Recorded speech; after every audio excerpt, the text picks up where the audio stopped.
Dear students, welcome to Newton classes.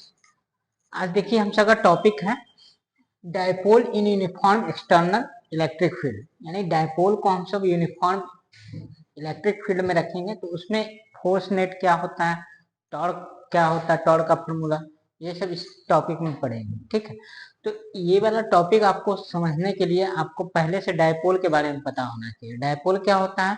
A system of क्या होता है, टू चार्जेस, ठीक है, which is equal in magnitude but opposite in direction. मतलब कि दो चार्ज जो होता है क्या होना चाहिए, दोनों का मैग्नीट्यूड सेम होना चाहिए, ठीक है, लेकिन एक पॉजिटिव होना चाहिए और दूसरा क्या होना चाहिए, निगेटिव होना चाहिए।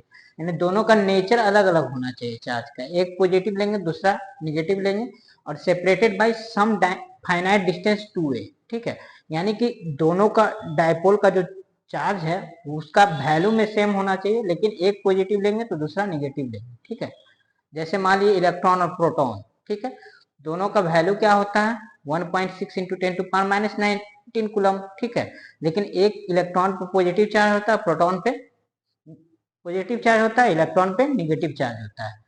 और वो दोनों को हम सब अगर बहुत नजदीक में ला के रखते हैं तो वो डायपोल बन जाएगा। डायपोल में क्या होता है, जो डिस्टेंस होता है 2a वो बहुत कम होता है। ठीक है, तो इतना जानकारी रहना चाहिए। डायपोल क्या है? डायपोल एक सिस्टम है pair of two charge, pair of charges का, पेयर ऑफ चार्जेस पेयर में रहना चाहिए चार्ज, तभी डायपोल बनेगा। एक पॉजिटिव होना चाहिए और एक निगेटिव होना चाहिए और दोनों के बीच में थोड़ा सा गैप होना चाहिए। वो थोड़ा सा गैप को क्या कहते हैं, 2a, यानी सम फाइनाइट डिस्टेंस होना चाहिए 2a। यानी कि डायपोल में जो डिस्टेंस होता है वो नजदीक होता है, बहुत क्लोज रखा जाता है दो चार्ज को, एक पॉजिटिव और एक निगेटिव होना चाहिए, दोनों का वैल्यू सेम होना चाहिए और सेपरेटेड बाय सम डिस्टेंस। ठीक है, तो उसका पहले हम सब क्या करेंगे, उस जो डायपोल जो सिस्टम है उसको हम सब एक्सटर्नल इलेक्ट्रिक फील्ड में ले जा रहे हैं, जहां पे यूनिफॉर्म है। इलेक्ट्रिक फील्ड क्या है, यूनिफॉर्म मतलब एक समान है। ठीक है, तो उसका फिगर हम सब बनाते हैं कि डायपोल को हम सब प्लेस करते हैं एक्सटर्नल यूनिफॉर्म इलेक्ट्रिक फील्ड में। तो देखिए हम सब पहले इसका फिगर बनाते हैं।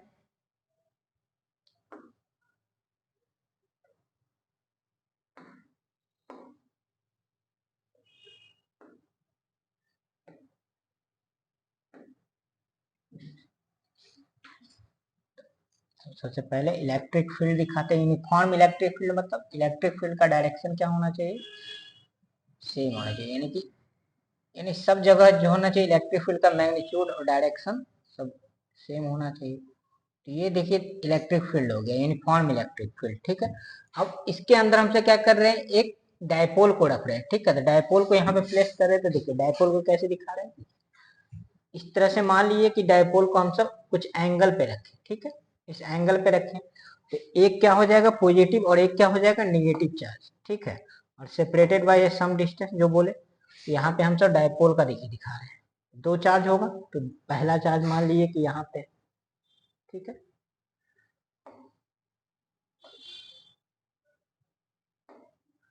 दो चार्ज लिए हम सब। पहला चार्ज मान लीजिए कि ये ले लिए, पहला चार्ज। देखिए ज्यादा हो गया ना, इसको डिलीट करना पड़ेगा, फिर से इसको सिलेक्ट करना पड़ेगा। पहला चार्ज मान लीजिए कि ये, ठीक है, दूसरा चार्ज मान लीजिए ये। ठीक है, ये दोनों को हम सब लेके सेलेक्ट करके यहाँ पे ले आते हैं।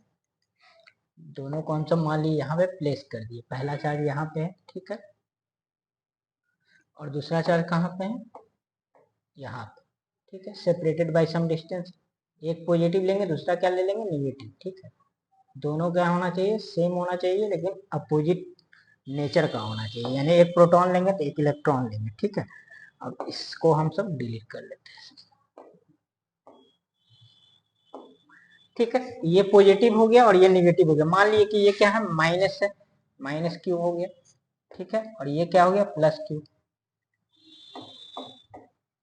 और ये दोनों के बीच का डिस्टेंस कितना ले लिया हम सब, 2a दिखा रही है डिस्टेंस है, इसके इसके बीच का डिस्टेंस कितना है, 2a।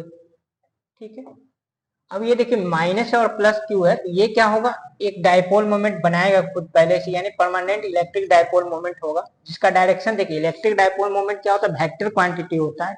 इलेक्ट्रिक डायपोल मोमेंट क्या होता है, स्ट्रेंथ दिखाता है डायपोल का कितना पावरफुल है। ठीक है, तो ये यहाँ पे हम सब इलेक्ट्रिक डायपोल मोमेंट का डायरेक्शन वो वेक्टर क्वांटिटी होता है, तो उसका डायरेक्शन क्या होगा, माइनस क्यू से प्लस क्यू के तरफ। ठीक है, ये याद रखना है।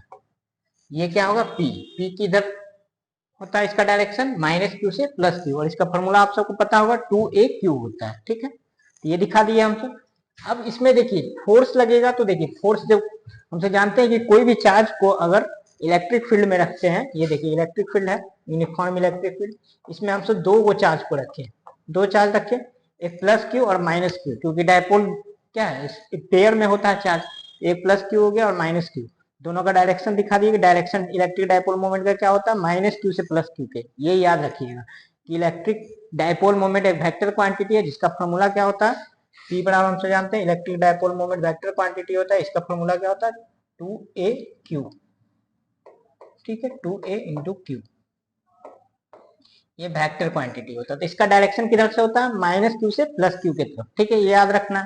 अब ये मान लिए कि इलेक्ट्रिक डायपोल जो एंगल बना रहा है किसके साथ, इलेक्ट्रिक फील्ड के साथ, थीटा, ये हमसे दिखा दिए थीटा।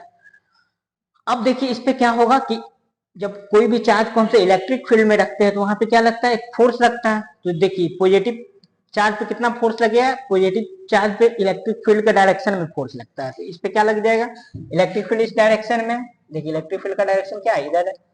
ठीक है, इलेक्ट्रिक फील्ड का डायरेक्शन इस साइड फोर्स लगेगा पॉजिटिव चार्ज के कारण, किधर लगता है, in the direction of electric field, यानी इस पे फोर्स लग गया F1 इस डायरेक्शन में। F1 का वैल्यू कितना होगा, Q इंटू ई। ठीक है, अब दूसरा चार्ज है माइनस, तो माइनस पे क्या होता है, opposite to the direction of electric field, यानी कि माइनस क्यू होता है क्या लगेगा फोर्स इस पे लगेगा डायरेक्शन इधर। ठीक है, यानी ये भी आपको याद रखना है कि ठीक है F2 का वैल्यू कितना हो जाएगा माइनस क्यू इंटू ई, जस्ट उसके अपोजिट डायरेक्शन में लगेगा। ठीक है, माइनस क्यू इंटू ई। अब इसके कारण क्या होगा कि डायपोल पे जब फोर्स लगे अपोजिट में, जैसे मान लीजिए यही है, तो इस पे अगर फोर्स ऊपर लग जाए और नीचे लग जाए, यानी कि अपोजिट डायरेक्शन में इसके एंड पे लग जाए फोर्स, तो एक टॉर्क जनरेट होगा जिसके कारण ये घूमने लगेगा। ठीक है, तो यहाँ पे ये क्या होगा, टॉर्क लगेगा। अगर इस पे पूछेगा नेट फोर्स कितना होगा, तो नेट फोर्स कितना हो जाएगा बताइए, एफ नेट का वैल्यू आपका क्या हो जाएगा, नेट एक पॉजिटिव फोर्स इधर लग रहा है पॉजिटिव चार्ज पे और नेगेटिव चार्ज पे इधर फोर्स लग रहा है, तो टोटल अगर फोर्स निकालेंगे एफ नॉट तो कितना हो जाएगा, दोनों का वैल्यू सेम है लेकिन अपोजिट डायरेक्शन में, तो क्या हो जाएगा जीरो, एफ नेट का वैल्यू क्या हो जाएगा जीरो। अगर यूनिफॉर्म इलेक्ट्रिक फील्ड में रखेंगे चार्ज को तो क्या हो जाएगा, यानी इलेक्ट्रिक डायपोल को, तो नेट फोर्स क्या हो जाता है जीरो। ठीक है, अब हम सब टॉर्क निकालना चाहेंगे, तो टॉर्क क्या होता है, टॉर्क होता है आर क्रॉस एफ। ठीक है, आर क्रॉस एफ, जहाँ पे आर क्या है परपेंडिकुलर डिस्टेंस। ठीक है, यहाँ से हम सब निकालेंगे टॉर्क अब कितना होगा, तो टॉर्क बराबर यहाँ पे हम सब देखिए एक फोर्स इधर है और एक फोर्स ये है, एक कपल फॉर्म हुआ, एक ऊपर लग रहा है एक नीचे लग रहा है, जिसके कारण इसमें टॉर्क जनरेट होगा, ऐसे घूमने लगेगा। ठीक है, तो ये फोर्स हम सब ये टॉर्क निकालना चाहेंगे, तो टॉर्क निकालने के लिए क्या करेंगे हम सब, इसका परपेंडिकुलर दोनों चार्ज के बीच में परपेंडिकुलर डिस्टेंस निकालेंगे। परपेंडिकुलर डिस्टेंस निकालने के लिए यहाँ से देखिए पॉजिटिव चार्ज से हम सब परपेंडिकुलर यहाँ पे गिरा है और इसके सामने से इस तरह से कर दिए, तो ये देखिए एक परपेंडिकुलर डिस्टेंस हम सबको, ये डी जो हो गया, यहाँ से यहाँ तक का डिस्टेंस क्या हो गया डी, ये डी हम सबको निकालना पड़ेगा। तो डी निकाल लेंगे तो क्या होगा, परपेंडिकुलर डिस्टेंस पता चल जाएगा, फोर्स पता है तो टॉर्क निकल जाएगा। टॉर्क बराबर क्या होता है, टॉर्क बराबर होता है आर क्रॉस एफ, ये वेक्टर होता है ना, यानी कि फोर्स गुने परपेंडिकुलर डिस्टेंस हम देखेंगे। तो डी का वैल्यू निकालना है, तो डी का वैल्यू निकालना है, तो हम इस ट्रायंगल को अगर ए मान लिए और ये क्या है बी है और ये सी है, तो यहाँ पे हम सब अगर करेंगे इस ट्रायंगल में लेंगे, in triangle A B C में डी का वैल्यू निकालना है, तो क्या ले लेंगे, अब ये देखिए ये थीटा है तो ये भी थीटा होगा, क्यों, क्योंकि पहले लाइन है और इंटरसेक्ट कर रहा है, तो ये दोनों करस्पॉन्डिंग एंगल होता है, ये थीटा है तो ये भी थीटा होगा, तो यहाँ से हम सिर्फ साइन थीटा निकालेंगे, तो साइन थीटा का कितना हो जाएगा वैल्यू पी बाय एच, तो डी और बटा क्या हो जाएगा 2a, साइन थीटा बड़ा पी बाय एच, यहाँ से हम सब डी का वैल्यू निकाले तो कितना आ गया 2a साइन थीटा। डाइपोल जो है इलेक्ट्रिक फील्ड के साथ क्या बना रहा है थीटा एंगल, ये थीटा है तो ये भी थीटा हो जाएगा, दो पैरेलल लाइन इंटरसेक्ट कर, तो हम सबका डी निकल गया परपेंडिकुलर डिस्टेंस, दोनों चार्ज के बीच का परपेंडिकुलर डिस्टेंस निकाल लिया, एफ तो हम सबका पता है क्यू। अब यहाँ पे हम सब टॉर्क बराबर फॉर्मूला लगाएंगे तो कितना हो जाएगा, टाउ बराबर कितना हो जाएगा, देखिए फोर्स कितना दिया हूँ आर क्रॉस एफ, तो आर बराबर कितना हो गया 2a sine theta, 2a sine theta हो गया, और यहाँ पे देखिए 2a साइन थीटा आर हो गया, और एफ का वैल्यू कितना, कोई भी एक चार्ज फोर्स ले लेंगे, फोर्स कितना है q इंटू ई, टॉर्क का वैल्यू कितना आ गया 2AQ, ठीक है, इंटू ई साइन थीटा। अब 2AQ को हम सब क्या कहते हैं पी है ना, इलेक्ट्रिक डायपोल मोमेंट, जो पावर दिखाता है कि कितना है डायपोल का, ठीक है। तो टॉर्क बराबर हम सब लिख सकते हैं, देखिए वेक्टर के टर्म लिखें तो ये तो पी हो जाएगा, ये ई और ये साइन थीटा, टॉर्क बराबर कितना आ गया पी क्रॉस ई। तो यही आपका फॉर्मूला हो गया टॉर्क का, टॉर्क बराबर क्या हो गया पी क्रॉस ई, ठीक है। ये सब आप समझ गए, ठीक है। अब हम सब दो स्पेशल केस लेंगे, ठीक है। एक होता है स्टेबल इक्विलिब्रियम और एक अनस्टेबल इक्विलिब्रियम। तो ये समझेंगे हम सब। तो इसके लिए आपको डायपोल का डायरेक्शन याद रखना है कि डायपोल का डायरेक्शन क्या होता है, -q से +q के बीच, -q से +q के की ओर क्या होता है p का डायरेक्शन होता है। Electric dipole moment is a vector quantity, इसका डायरेक्शन क्या होता है टुवर्ड्स -q से +q की ओर होता है, ठीक है। यानी C से B की तरफ होगा इलेक्ट्रिक डायपोल मोमेंट का डायरेक्शन, ठीक है। अब देखेंगे हम सब दो स्पेशल केस लेते हैं, ठीक है। ये फार्मूला समझ में आ गया। तो ये देखिए इलेक्ट्रिक डायपोल जो होगा यहाँ पे क्या करता है, अलाइन करना चाहता है। अलाइन मतलब यहाँ पे है, ठीक है, इस तरह से है डायपोल। तो डायपोल जो है ना चाहता है कि ये क्या हो जाए इलेक्ट्रिक फील्ड के डायरेक्शन में हो जाए। तो अगर P और E एक ही डायरेक्शन में हो जाए तो उसको कहते हैं स्टेबल इक्विलिब्रियम। अगर मान लीजिए P जो होगा इलेक्ट्रिक डायपोल मोमेंट और इलेक्ट्रिक फील्ड अपोजिट डायरेक्शन में होगा तो उसको कहते हैं अनस्टेबल इक्विलिब्रियम। यानी एक केस में एंगल थीटा 0 होगा और एक केस में क्या होगा थीटा का वैल्यू 180 होगा। दोनों में टॉर्क 0 होगा, लेकिन एक स्टेबल इक्विलिब्रियम होगा और एक अनस्टेबल इक्विलिब्रियम होगा, ठीक है। एक में क्या होगा कि ये जो इलेक्ट्रिक डायपोल मोमेंट है अलाइन हो जाएगा इलेक्ट्रिक फील्ड के साथ। तो इलेक्ट्रिक फील्ड के साथ अलाइन हो जाएगा तो उसको कहते हैं स्टेबल केस, ठीक है। उस समय क्या होगा टॉर्क 0 ही होगा लेकिन स्टेबल है। तो दोनों मतलब कि इलेक्ट्रिक फील्ड और ये P दोनों क्या है इलेक्ट्रिक डायपोल मोमेंट एक डायरेक्शन में। तो इस केस को हम सब लिखवा देते हैं, देखिए। तो इसके लिए हम यहाँ पे इरेज करते हैं, ठीक है, इसी पेज में हो जाएगा। यहाँ पे हम सब इसको आपको याद रखना है ये भी कि नेट फोर्स क्या होगा इस केस में यूनिफॉर्म इलेक्ट्रिक फील्ड के केस में 0, लेकिन टॉर्क का वैल्यू हमसे निकालते हैं। टॉर्क बराबर क्या होता है P इंटू ई। ये पूछ सकता है यूनिफॉर्म इलेक्ट्रिक फील्ड में रखते हैं तो नेट फोर्स 0 होता है लेकिन टॉर्क 0 नहीं होता। टॉर्क का वैल्यू हम सब निकाल सकते हैं, ठीक। अगर उसको हम सब किसी एंगल पे रखे तो उसका वैल्यू हम सब निकाल सकते हैं, ठीक है। अब देखते हैं हम सब ये वाला थोड़ा हम इरेज कर देते हैं क्या कि दो स्पेशल केस भी आपको बता देते हैं, ठीक है। यहाँ पे इसका साइज बढ़ा के इसको सब मिटा।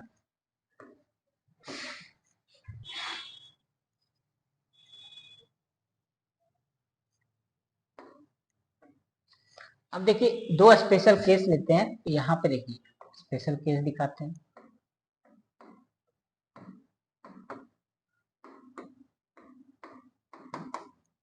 केस 1 में क्या हो गया, इसमें क्या होगा देखिए कि आपका ये देखिए इलेक्ट्रिक डायपोल दिखा दिया -q और +q। तो इलेक्ट्रिक डायपोल मोमेंट का डायरेक्शन क्या होगा -q से +q की तरफ, ठीक है। और इलेक्ट्रिक फील्ड भी इसी डायरेक्शन में जैसा दिखाया हुआ है E। इस केस में क्या होगा ये केस हो जाएगा आपका स्टेबल इक्विलिब्रियम का। इसमें क्या हो गया कि ये देखिए इलेक्ट्रिक ये वाला केस में अगर मान लीजिए ये डायपोल इधर से घूमता है ऐसे, ठीक है। तो इस केस में क्या होगा कि P और E एक समय ऐसा आएगा कि दोनों अलाइन हो जाएगा, इस तरह हो जाएगा। तो इसको कहते हैं स्टेबल इक्विलिब्रियम, ठीक है। इस केस में अगर अगर दोनों का डायरेक्शन सेम हो जाए तो इसको कहते हैं स्टेबल इक्विलिब्रियम। और इस केस में आपका टॉर्क का वैल्यू कितना हो जाएगा P E into sine theta. तो साइन थीटा के दोनों के बीच में एंगल कितना हो गया थीटा, इस केस में 0 डिग्री हो जाएगा क्योंकि पी और ई का डायरेक्शन सेम हो गया। तो पी ई साइन 0। मतलब ये ऑब्जेक्टिव में भी आपसे पूछ सकता है कि स्टेबल इक्विलिब्रियम कब होता है जब इलेक्ट्रिक डायपोल मोमेंट और electric field align to each other, दोनों क्या हो जाए सेम डायरेक्शन में हो जाए, देखिए, ठीक है। ये हो जाएगा स्टेबल इक्विलिब्रियम का केस, इसको कहेंगे स्टेबल इक्विलिब्रियम, ठीक है। अब सेकंड केस लेंगे जिसको कहते हैं अनस्टेबल इक्विलिब्रियम, ठीक है। इसको हम से इधर दिखाते हैं।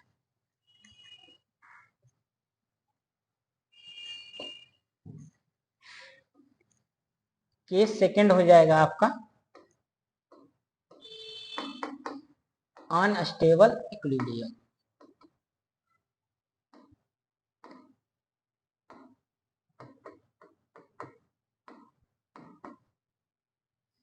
अनस्टेबल इक्विलिब्रियम मतलब कि क्या होगा, इस केस में थीटा का वैल्यू क्या हो जाएगा 180 डिग्री। मतलब क्या होगा 180 डिग्री, मतलब इलेक्ट्रिक डायपोल मोमेंट और इलेक्ट्रिक फील्ड दोनों क्या होगा anti parallel to each other, यानी एक इस डायरेक्शन में होगा इलेक्ट्रिक डायपोल मोमेंट का डायरेक्शन, तो इलेक्ट्रिक फील्ड इधर होगा। तो दोनों के बीच में अगर 180 डिग्री हो जाए तो हम सबको क्या फोर्स लगा के उसको अलाइन करना पड़ेगा। मान लीजिए कि इधर से इधर हो गया, तो हम सबको अगर मान लीजिए कि उसको अलाइन करना है तो वो टोटल 180 डिग्री घुमाना पड़ेगा और इलेक्ट्रिक फील्ड के डायरेक्शन में करना पड़ेगा। तो उस समय क्या होगा कि स्टेबल नहीं है, उसको लाना पड़ रहा है स्टेबल। ठीक है, तो अनस्टेबल इक्विलिब्रियम में क्या हो जाएगा आपका, इस तरह का फिगर बन जाएगा। देखिए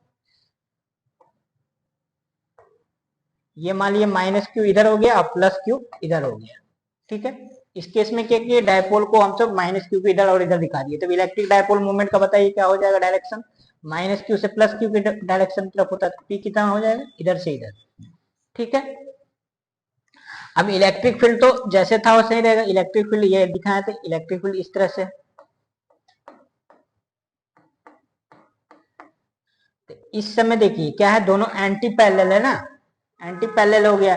इस समय थीटा का वैल्यू क्या हो गया 180 डिग्री। तो टॉर्क बराबर क्या होता है पीई, और साइन 180 का वैल्यू हम सब जानते हैं कितना होता है 0।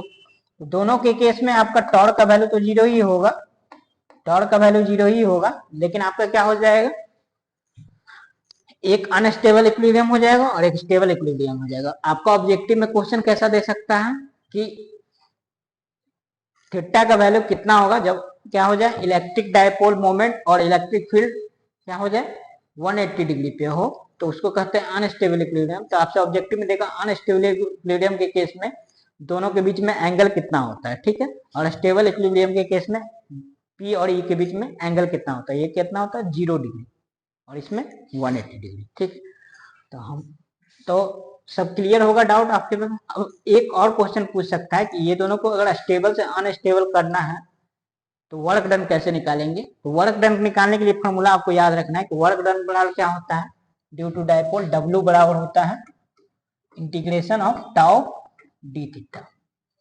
ठीक है, और इसका रेंज मान लीजिए कि हम सब इलेक्ट्रिक डायपोल में ऐसे था, माइनस क्यू है और ये प्लस क्यू है। ठीक है,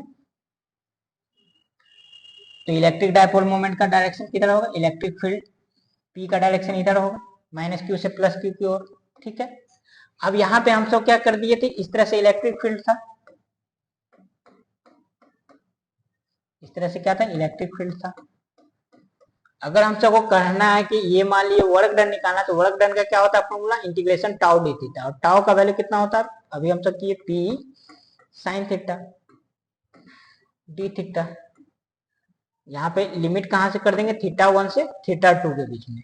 तो वर्क डन अगर ड्यू टू डायपोल लेना कि अनस्टेबल से स्टेबल लाना, तो वर्क डन कैसे निकालेंगे, तो उसका का फॉर्मूला वर्क डन निकालने का ये होता है। ठीक है, तो यहाँ से देखिए पी तो बाहर हो जाएगा, साइन थीटा का इंटीग्रेशन क्या होता है, साइन थीटा का इंटीग्रेशन होता है माइनस कॉस थीटा। रेंज कहां से रखेंगे थीटा 1 से थीटा 2। तो वर्क डन बराबर क्या फॉर्मूला होगा पीई, और पहले अपर लिमिट पुट करेंगे तो माइनस कॉस थीटा 2, माइनस बाहर नहीं निकाल लिए। ठीक है, तो क्या हो जाएगा पहले upper limit cos theta 2 minus cos theta 1। तो वर्क डन बराबर कितना हो जाएगा फॉर्मूला W बराबर, माइनस को अगर अंदर भेज दे तो क्या हो जाएगा पीई, और ये क्या हो जाएगा cos theta 2 theta 1 minus cos theta 2। ठीक है, अगर मान लीजिए कि क्या हो जाए कि थीटा का वैल्यू हमसे 0 ले लें, ठीक है, और इसका वैल्यू 180 ले लें। ठीक है, तो इसमें भी केस बनता है। ठीक है, स्टेबल इक्विलिब्रियम और अनस्टेबल इक्विलिब्रियम का। ठीक है, तो यहाँ पे अगर मान लीजिए कि हम तो थीटा का वैल्यू अगर 0 ले लें, ठीक है, तो ये और थीटा 2, यहाँ पे थीटा का 1 का वैल्यू अगर 0 डिग्री ले लें, ठीक है, और थीटा 2 का वैल्यू कितना ले लें हम तो थीटा मान लीजिए। ठीक है, तो W बराबर कितना लिख सकते हैं PE into 1 minus cos theta 1 का वैल्यू कितना होगा 1 माइनस कॉस थीटा। तो ये भी कहीं कहीं फॉर्मूला रहता है। W वर्क डन अगर निकालना है इलेक्ट्रिक डायपोल मोमेंट के द्वारा कितना हो जाएगा पीई 1 माइनस कॉस थीटा। ये हो गया आपका work done due to dipole. कैसे निकालेंगे तो टाउ इंटू डॉ थीटा, क्योंकि हमसे वर्क डन पढ़े हैं तो फोर्स में पढ़े थे, फोर्स वाले चैप्टर में क्या होता था, W बराबर F into S into cos theta, है ना। अगर और भी पढ़े थे, W बराबर क्या होता था, integration F dot D R, ये सब पढ़े थे हम सब, है ना। यहाँ पे अब वर्क डन अगर टॉर्क के द्वारा निकालना है तो क्या होता है कि कितना एंगल से घूमा, यानी इनिशियल शुरू में कितना एंगल था और बाद में लास्ट में जब रुका वो डायपोल तब उस समय का एंगल थीटा 2 हो गया। तो टॉर्क इंटू डॉ थीटा डी थीटा बराबर क्या होता है, वर्क डन।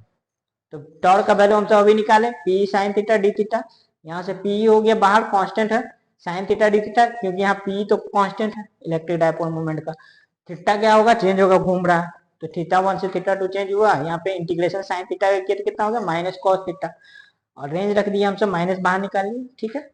और उसके बाद फिर क्या कर दिए, माइनस साइन जब अंदर भेजेंगे तो थीटा 1 आगे आ जाएगा, थीटा स्पेशल केस लिए कि थीटा 1 का वैल्यू 0 हो जाए और थीटा 2 0, थीटा ले लिए, ठीक है, थीटा 2 का वैल्यू थीटा और थीटा 1 का वैल्यू 0। तो कहीं कहीं ये भी ऑब्जेक्टिव में देता है, डब्ल्यू बराबर क्या होगा, पीई 1 माइनस कॉस थीटा, ठीक है। तो ये हो गया आज का वीडियो। आप इस वीडियो को जो स्टूडेंट क्लास में नहीं समझ पा रहा है इस वीडियो को देख ले, ठीक है।